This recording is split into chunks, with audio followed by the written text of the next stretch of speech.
घर को गुलशन सावध मेरा माए.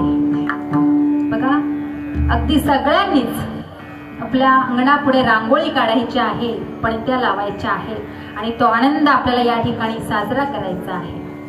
कारण बघा, आपली जी हिंदू संस्कृती आहे ना, ती आता कुठेतरी लोप पावत चाललेली आहे. कारण मानवाला हेही आता समजत नाही की कुठे नाचावा आणि कुठे नाचू नये. बघा, जेव्हा गणपती बाप्पाचं आपण विसर्जन करतो ना, तेव्हा आपण टाळ मृदुंगाच्या घोषामध्ये बाप्पाला पाठवतो का? नाही. आपण काय करतो? डीजे लावून धांगड धिंगा करतो ना. ही तरुण पिढी काय करते हो? संस्कृती नष्ट होत चालली आहे. दुर्गा मातेचं विसर्जन आपण कसं करतो? तोच प्रकार. अहो, देवाला जे आवडते ते करा.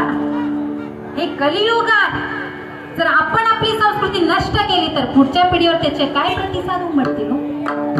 म्हणून विचार करा. तुम्हाला नाचायचं आहे ना, मग नाचा ना. त्याबद्दल कोणतीही मर्यादा आपल्यावरती नाही, पण प्रसंगानुसार नाचा.